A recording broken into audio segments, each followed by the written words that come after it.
Yo, what's going on, guys? It's Echo Killshot, and welcome back to a brand new video. Today, I am going to be reviewing the Batman.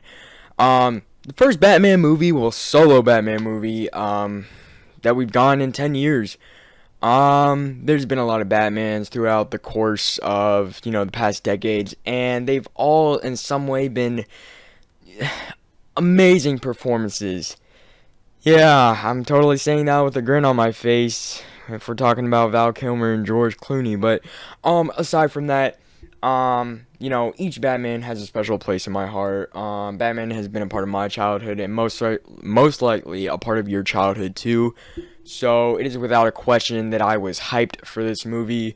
And if you guys saw my the XD fan first event experience video, which was like 20 seconds long, that shit was hype. It was amazing. I will say though, that one person, they eat too loud and they eat so much and they rattle the popcorn box and they slurp that kind of got annoying. And yeah, no. Yeah, no. And I'd much rather get a private movie theater if stuff like that is gonna happen. And yeah, so I mean, obviously I want to be in a packed movie theater for the cheering and clapping, but that really only happened in the beginning. So before we get into like my actual review, this is not going to be spoiler wise, but I'm not going to like hint to I'm not going to hint to any like major spoilers, okay? But I do have a lot to talk about the movie in my notepad here. Um my notepad here. But overall the theater experience was okay. Nobody was really cheering, clapping. It it's like it's weird because the only time people ever showed expression in my movie theater was laughter. And for a Batman movie, that's not really like it's not really something you should do, but I didn't like full out exert laughter. But the point is, there is comedy in this movie, and you may laugh if you haven't seen it. You may not laugh. But yeah, let's go ahead and get into this. I was just typing something real quick. So, the Batman review. First off, I gotta say, this is the dark and grittiest Batman movie. Okay? In 1989, when we got that first taste of Joker, yeah, he was creepy. We got Christopher Nolan. Yeah, that was creepy. But I I don't know what Batfleck was trying to do. But I just want to say this is the dark and grittiest Batman movie. Every time you see Robert Pattinson in the suit and you see his presence with the cinematography and the soundtrack just kind of blasting through those speakers in the movie theater, it really intensifies the moment and it just makes it 1,000 times like what you expected it to be. Because man, when I tell you that suit is whew, not only fire, but it's scary. Like you can't even see his eyes in like the beginning of the movie. Like it's just they're non-existent. Blind as a bat. But yeah, I just want to say, yeah, again, this is the dark and grittiest Batman movie. So you're gonna go into this movie, it's gonna be dark, it's gonna be grittiest, and when I mean dark, I mean like you know what I'm talking about. The dark movies, like just ooh, wasn't expecting him to do that, or wasn't her to do this, or something like that. And what I mean by gritty, I mean like ooh, just a lot of violent scenes. Even if it doesn't involve punching, you could still imagine the gruesomeness. That's what kind of makes it gritty, I guess. But yeah, next thing I want to say is I don't know if it's gonna be controversial, but this for some reason this doesn't feel like Batman and more of a detective story. Now, when I mean it doesn't feel like Batman, I mean like I've when I see Batman, I see like oh, I'm Batman, blah blah blah blah blah, boom blah pow. I guess I'm just thinking of the 1966 version, but this felt more of like a detective story. Like obviously that's a good thing because we've never really seen that side of Batman before. We saw it a little bit in The Dark Knight when he was analyzing that bullet from one of Joker's tricks, but yeah, for some reason, this did not. And I'm talking about the beginning. I'm talking about the beginning of the movie. I'm sorry. Um, the beginning of the movie, like, yeah, you start hearing the music, blah blah blah. I'm not gonna say too much, but there there are a lot of scenes where I just don't see Batman. Like, I just kind of see a guy dressed up, just helping these detectives, and that's not a bad thing. But now that the movie is finished, and I'm looking back on these notes I took right after I got out of the theater, to comprehend all my thoughts, compress all my thoughts, I realized that, yeah, this is Batman. This is Batman. It may be a different Batman that we're used to, but it is a damn good Batman. But yeah, that's just kind of my second thing I like to add. Don't get mad at me because I say it didn't feel like Batman. It obviously feels like Batman now, but I made these notes like right out. I got out of the movie. God, I cannot talk. Jesus Christ. So the third thing I want to say is I was confused in some of the dialogue. Now, like I said about my theater experience, there was that person that just was munching and I wasn't really able to hear. But some of the dialogue just kind of felt confusing. Maybe because Matt Reeves was kind of going for a more quieter approach with some of the characters, like scenes between Gordon and Batman, or Bruce and Alfred. Like, it just felt very quiet, and I don't know. I don't know if I mean, I don't expect them to be super duper loud or anything, but dang, I just some of it felt confusing. Now, it wasn't specifically the volume in some scenes, but it was just like, what are you saying, bro? So yeah, but I do want to say, the relationship between Gordon and Batman in this movie is some of the best relationship building out of the entire movie. So you got the relationship between Batman and Riddler, Bruce Wayne and Alfred, Batman and Catwoman, blah blah blah. But I do think that Gordon and Batman's is the best out of this entire relationship, and I cannot wait to see in the GCPD show that's coming on HBO Max to see what we can learn more of Gordon and how he gets to trust Batman, because this is year 2. I mean, Batman is kind of iffy with the rest of GCPD, but with Gordon, it's just like, you my brother, and I'm gonna fight for you. So yeah, I really do like their relationship in this movie. I think it is some of the best, and I do like how some of this is kind of taking from the Arkham games, really being inspired from all these detective movies and the Arkham games, just making it one big blockbuster movie. So I really can appreciate that, and I love that. But Paul Dano's performance is the best out of everyone in the movie. Okay? Paul Dano gave us the Riddler. Okay? But he gave us a more up-to-date one. He gave us something different. Something just amazing. Something creepy. Something you just don't want to look at. You don't want to hear. His voice is very intimidating when, he's speaking into that weird voice changer thing. But, oh my goodness. He's like the Joker almost in terms of how he acts when he's asking his victims to solve these riddles and crap, which he does once in the movie. But yeah, I hope that wasn't too big of a spoiler, but he does that.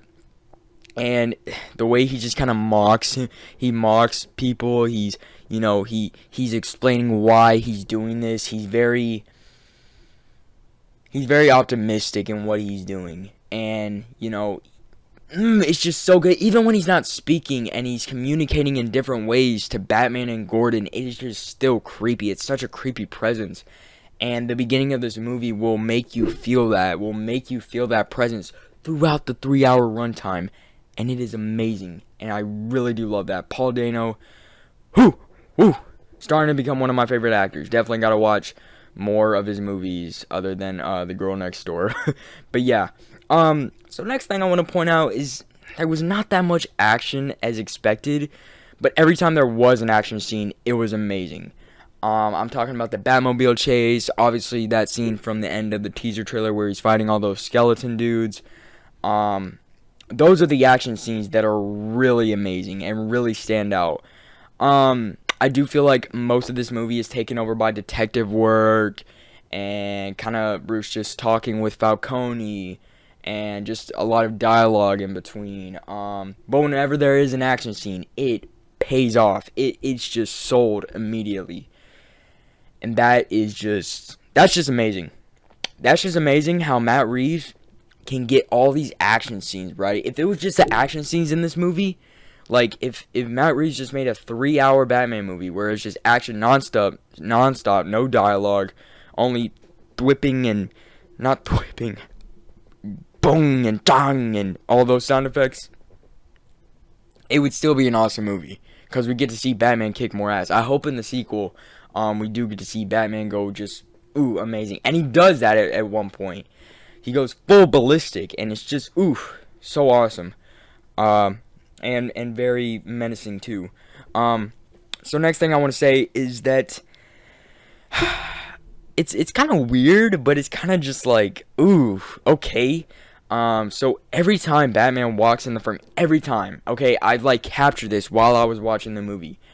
Every time Batman walks in the frame, or if he's in a scene, his epic theme starts beginning to play, and it's the dun dun dun dun, and it's like just it kind of gets repetitive throughout the movie, but you just don't get upset by it because it's such a dope theme, and I just really love that.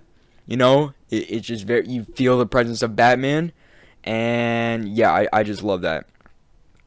And then following that, this movie has an amazing soundtrack. There's a really, really emotional soundtrack that plays towards the end, and I did not get emotional with this movie. I kind of just had a straight face watching this movie, or that's what I was trying to. Inside, we don't talk about what's inside, but yeah, the soundtrack just is absolutely emotional. Riddler's theme, Catwoman's theme, Batman's theme, all these themes and more that I have not heard yet, that I heard in this movie, are just amazing, and just once again give the movie more emotion, more thought, more character. So I really do like that. Next up, I'm going to talk about the Batmobile and the shots with the Batmobile and the chase scene with him and the Penguin. And the it's like a GoPro-esque scene. It's kind of the angle that you get with Batman in his wingsuit. Are only a small percentage of the amazing shots in this film. The scene where you see the camera kind of and the car drifting, but you get that steady motion while it's mounted on the tire. It's just amazing.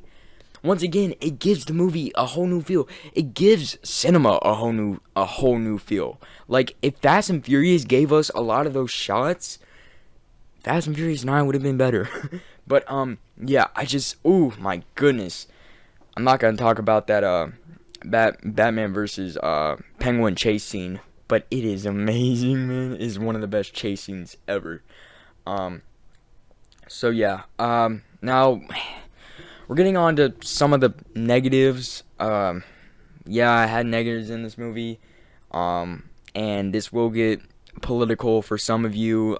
So if you're just not into that stuff, or you're just gonna argue right now, you're going to the comments, be like, "Oh, he's probably gonna say this about this," and just click off the video or skip like 1 minute past this and past this point, and yeah, just continue on with the review, or don't watch it. I don't care.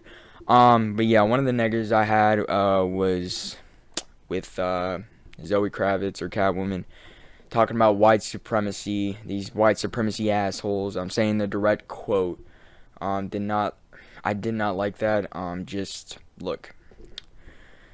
People say white supremacy is a thing, and in some cases it is, but just I hate when you could say these corrupt people. Why do you gotta identify it as white people? Like, we're the only ones that are corrupt. Like, come on, man. But yeah, but I did like that what the Riddler was doing. I did like because of the corruption. There is corruption in this country. Joe Biden. Sorry. It's allergy season. Or is it? I don't know. It's getting towards spring, so yeah. I did like that the Riddler is doing what he does because of the corruption in the city. Because he just doesn't like the way Gotham is. The way Gotham is in a slumpy place.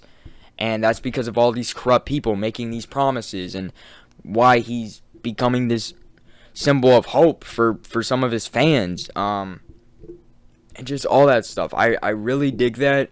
And especially, and it really does relate to today's world. And yeah, but the white supremacy shit, like, bro, come on, just I didn't like that. Just come on, man. Especially me being a white guy, like, makes me feel bad. So, but yeah. But next thing I want to say is actually going to be a positive thing. And it is that Batman finally got to do detective work. Finally. Now, we see a lot of this. We see him analyzing stuff. We see him trying to figure out these riddles with Gordon. And it is amazing. It's amazing. I love it. So, I don't want to go too deep into that because it could be spoilers. But just the detective work is amazing. And I feel like that's what this film was trying to be. A detective movie. And it very much succeeded in that manner. So, yeah. And I really do also like that they made Penguin a mob gangster. The last time we saw Penguin in live action was in Batman Returns, and he was really just more like an animal. They got Colin Farrell as the look. They got him with the voice. Colin Farrell was actually arguing to have a cigar in the movie, and the hat, like that would have been cool. But I think it was fine just here. And yeah, I just really like Colin Farrell's performance. He's obviously from the Fantastic Beasts franchise. So he's obviously an amazing actor there and here in the Batman. And I just really like that they gave him, "Whoa, take it easy, sweetheart." That just really felt cool. And they really did take inspiration from him from the Arkham games. Like, I really felt the Arkham games Penguin really reminisce with this Penguin. So yeah. One thing I do want to point out though is that there is like a weird twist in the second act of the movie. It's definitely something you didn't expect. It does have to do with one of Riddler's riddles, and it's just like weird, but it's like okay. I don't know if that's happened in the comics, but okay, so you just kind of have to deal with it. So yeah, a good twist for me is one that I expect coming, but I don't expect coming. But I also am like, wow, you went with that? So yeah, I don't think it's bad. I don't think it's good. I'm just kind of in the middle of that. I'm just like, what? Why? It just kind of made no sense to me. But another thing I want to say is that I loved how creative the riddles were. Like, I haven't even heard any of these riddles before I went into this movie.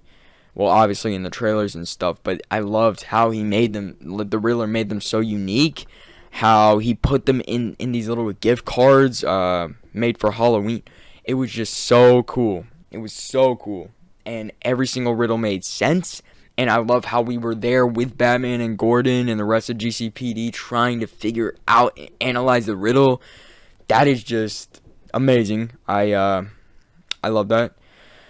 Where else? Oh, I loved how antisocial Bruce was in this film. Okay? I'm not saying he's emo Bruce Wayne, but I really do think that is another personality trait of Bruce Wayne and Batman.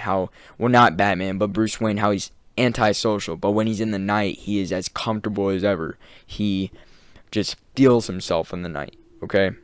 That sounded weird, but you get what I'm saying. I just love that. And in the daytime, it's like, depressed billionaire rich kid. But yeah, I just love that. I love how you really don't hear any lines from Bruce Wayne when he's in the day. Not when he's in the Batcave, but when he's just out in broad daylight in front of all these people that are trying to take his picture. He just doesn't respond to them. He's just very antisocial, and I love that. And oh my goodness, just the silence. Mwah! I loved how they constructed a dark and scumpy Gotham with an amazing atmosphere surrounding it. And what I mean by that, I love the feel of Gotham. I love how we really feel like this is definitely not New York City or Chicago or anywhere, but you really feel that Gotham-esque vibe. And it's not because we see Wayne Tower.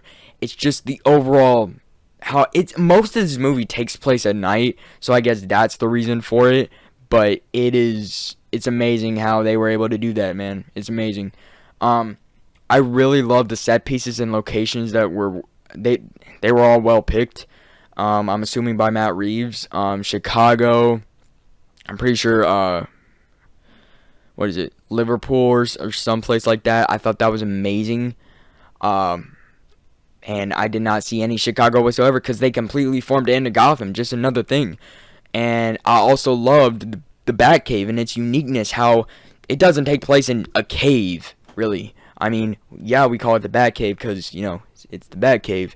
But, just because we call it the Batcave doesn't mean it has to be like a literal cave.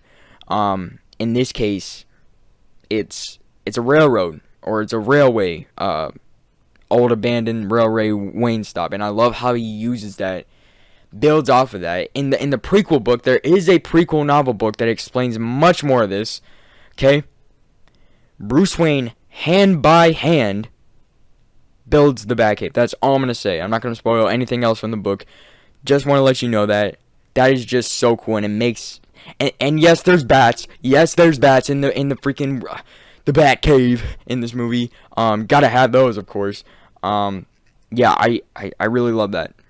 I really love that. I keep saying I really love that at the end of everything I say good about this movie. But I mean it, man. It's just cool. It's just cool. And going back to the prequel novel, it makes the movie 10 times better. Now, I literally finished the prequel novel on the same day I was going to go see the movie, so I was kind of stressed, worrying that I wasn't going to finish it. But when you finish that novel and then you go see the Batman movie, it makes it 10 times better because you're like, oh, I knew that going into this movie. They put that in there too? That is so cool. And yes, it is official, so go cop it or something, because it really does make the story of this new Batman universe 10, 1,000, 1,000,000 times better. It's detailed amazingly, and it explored what Bruce did in his early years and the friends he made along with the Riddler and his obsession with riddles. Like, it just, oh my goodness, so much more character arcs, so much more details, if you will. And yeah, so I'm not gonna spoil the novel because it's really good, and you should go check it out. I found it on Amazon, and I think it's like $13-15, and it's like 130 pages, so definitely go get that. I would really like to hear what you guys think if you have already read it. Because in me, it's a pretty good book, and I don't really read that much, FYI, but this one I had to read, and it was definitely worth it. It was worth the 23 chapters, and the last page is probably some of the best writing I've ever seen, bro. Especially that last line. I'm not gonna spoil it, but yeah. This is, in my opinion, like just. Oh, we're gonna say that for later.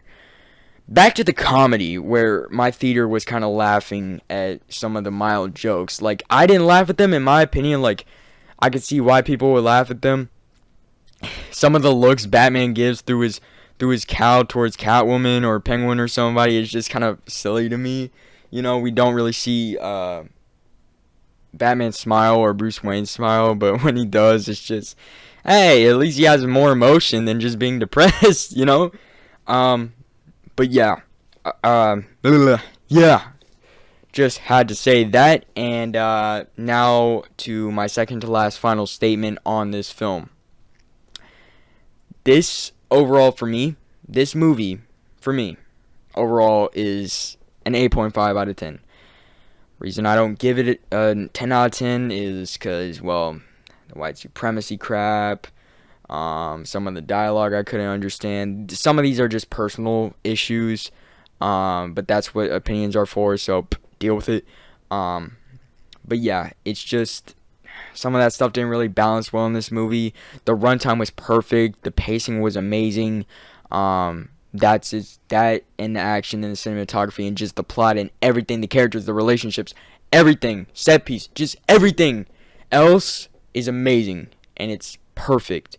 And that's why I'm giving it an 8.5 out of 10. I think right now on IMDb, you guys know I don't trust critics, but it's like an 8.9 out of 10. Originally, when critics first went to go see it and on like the 28th of February, it was like a 9.4. So it kind of went down like 5, which I mean, that's kind of what all movies do, even with Spider-Man No Way Home. But you know, just saying. I don't know what the Rotten Tomato meter is. I think it's like 84. Well, that's fresh tomato. I don't know how that thing works, but yeah. I don't trust critics, but they're giving it that good of a score. So, if me and critics can agree on one thing, is that The Batman is a perfect, flawless movie. But yeah. So I think, here we go. Here's the real one right here. I think this is the best Batman film by far. Best Batman film by far. Okay?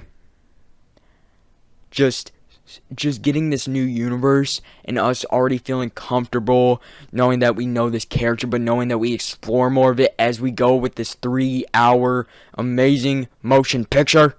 Like, it's amazing. Okay? And I'm gonna say this as a movie, not in terms of hype or enjoyment or theater reactions. As a movie, it's more well constructed. It's more kind of the vibe of what everybody was expecting. I do think as a movie,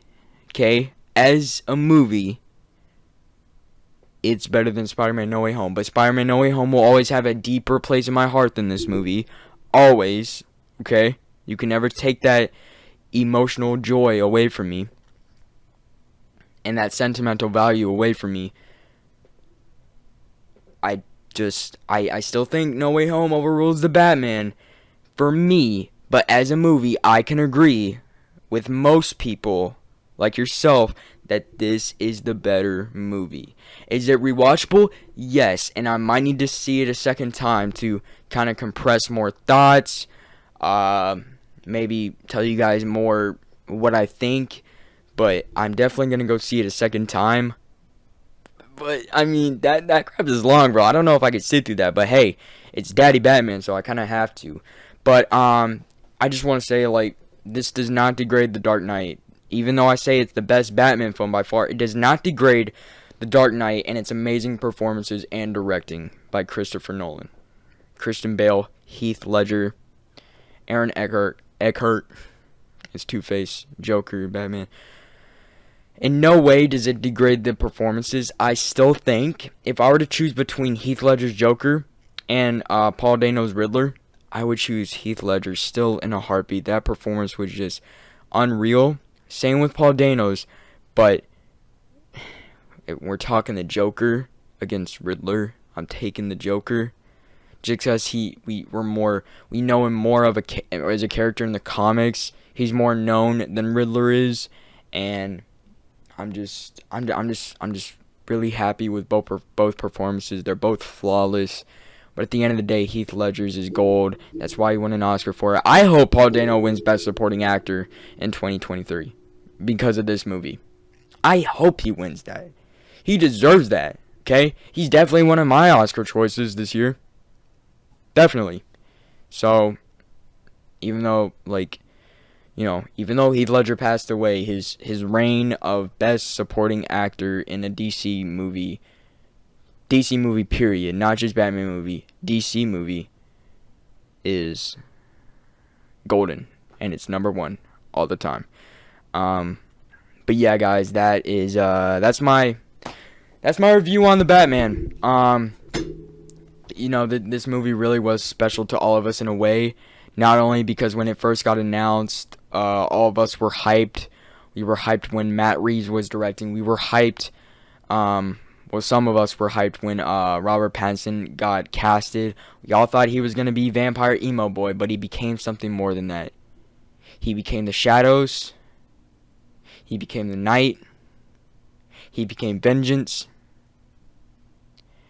and he became the Batman.